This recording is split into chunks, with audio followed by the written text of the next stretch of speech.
Well, good morning. Welcome back. As you can see, I'm still by myself. That means Matt's home, taking care of the family and doing all the things he needs to be doing. So we miss him, but he's where he belongs. And please continue to keep the Rogers family in your prayers.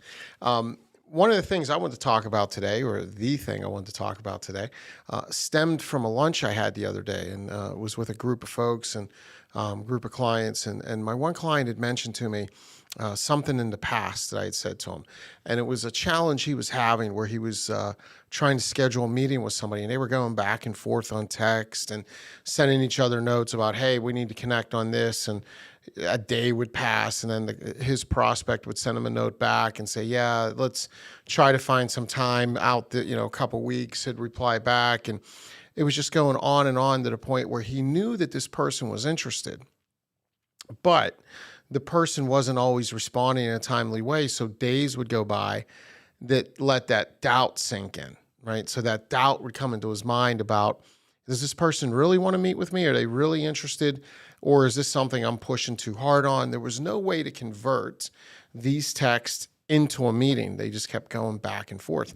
So he had reached out to me and he said, do you think this person is really interested, or should I move on? And I really don't want to move on because this will be a great account for us and we could do a lot of good work for them. And I said to him, I think you just need to make it easy, right? You just need to make it a little easier for him. And he said, what would that look like? I said, I think you should just send him 2 invites. You look a couple weeks out. He had mentioned a couple weeks. Look at your calendar. Look 2-3 weeks out. See what works for you. Pick 2 slots. Send him 2 different emails, 2 different calendar invites. Send him a note ahead of that and just says, hey, I'm going to send you 2 calendar invites for times that work for me during this week. If they don't work for you, propose a new time. If one of them works for you, you can accept it and look forward to connecting. So he did that. And he said, to his shock, within 3 minutes, his prospect replied to one and accepted it and just rejected and declined the other one. So he went from this game of text tag where they're going back and forth and they couldn't get anything accomplished and they couldn't make the progress they wanted, to having something calendared, accepted, with an agenda in it and ready to go in 2 weeks.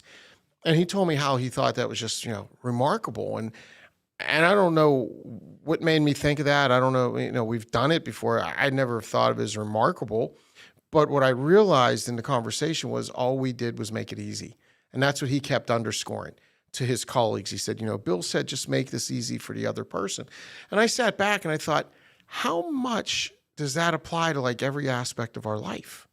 Right? Everything we do, if we do it with the mindset of, am I making this easy for the other party?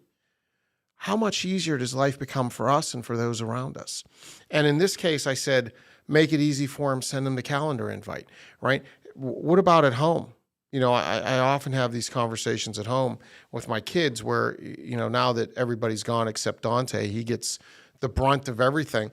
But the other day I saw him going to the sink, putting stuff in the sink, and I looked at the dishwasher and I noticed that the light was on indicating the dishwasher was done, but nobody had unloaded it.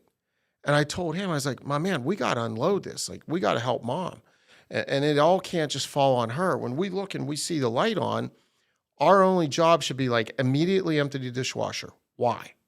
Well, number one, it creates the efficiency, right? So it no longer is the roadblock to cleaning off the table, because if the dishwasher's full and clean, it's too easy for us to bring stuff from the table, dishes, glasses, you name it, put it in the sink and wait till that's empty later so somebody could load it.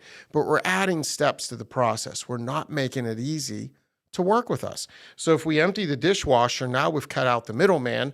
If I clear the table, I could put stuff straight in the dishwasher. How does that apply to what we're doing with our prospects?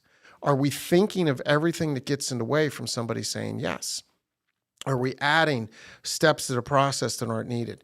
Are we adding minutia and redundancies that don't make it easy for them, but are better for our process? Are we letting things get in the way from us reaching out to folks, to prospect, to set up meetings, to advance client cycles, to advance growth? Do we make it easy to find additional services we could provide to people?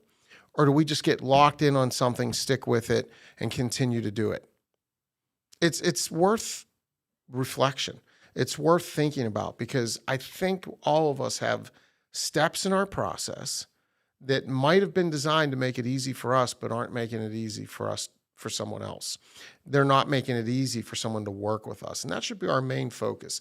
How do we continuously improve? How do we continuously find efficiencies?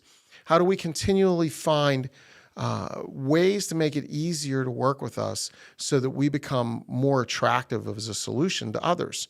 And, I go back to, I was just telling the story with a client the other day that I like to refer to as the turkey butt. And my wife, Susie, is very fond of this story. She taught it to me a few years back. And it's about how do we find efficiencies. And the story is set on Thanksgiving morning. And the family's gathering in the kitchen, and there's a little girl who's working alongside her mother, with great grandma sitting in the living room watching the Macy's Day Parade. And as they're all gathered around and they're fixing the turkey and preparing to stuff it and do what you do with it and put it in the oven, the mother cuts off a little piece of the butt, little piece of the back of the turkey. She cuts it off as she puts it in the pan. And the little girl looks at her and says, "Mommy, why'd you cut off the turkey's butt?" And the mom says, "I don't know, because my mom always did it." She said, "Ask Grandma." So they both look at Grandma, and the little girl says, "Grandma, why'd you cut off the turkey's butt?" And she goes, "I don't know, because my mother always did it. Go ask great grandma in the other room." So they all walk in the other room. They say, "Great grandma, why'd you cut off the turkey's butt when you were making Thanksgiving dinner?" And she said, "I always had to do it because my roasting pan was too small and the turkey wouldn't fit in." And here we are 4 generations later, and people are still cutting off the turkey butt because we're not re-examining what is needed for now. What is needed for today? What can we be improving on? What efficiencies can we drive into the process that are good for the other? And when we start with the other in mind, when we start with that intense focus on the prospect, the client, the spouse, the family, whatever it is, when we live with an other mindset, when we put others first, and we are constantly looking for ways to make life better for another, life seems to get easier for us.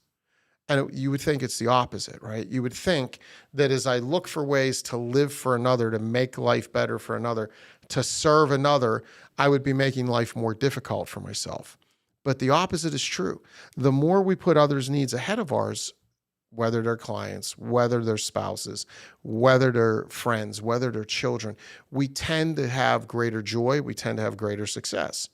So, I would ask you, who in your life do you need to think about? Who in your life needs put ahead? Who in your life, is there somebody we can do something for that makes it easier for them to be their best, that makes it easier for them to become the best version of themselves, which in turn helps us become the best version of ourselves. So think about that individual this week. Do the examination, spend a little time. How hard is it to work with us? Do we make it easy? What's the one thing I might be able to improve in that process? And maybe in my personal life, who's the one person I love? Who's the one person I care about that needs me to think about them this week? Put their needs ahead of my own. If we do that, I think we'll have a great week. So look forward to being back with you guys again next week. And thank you for your time as always. Take care. God bless.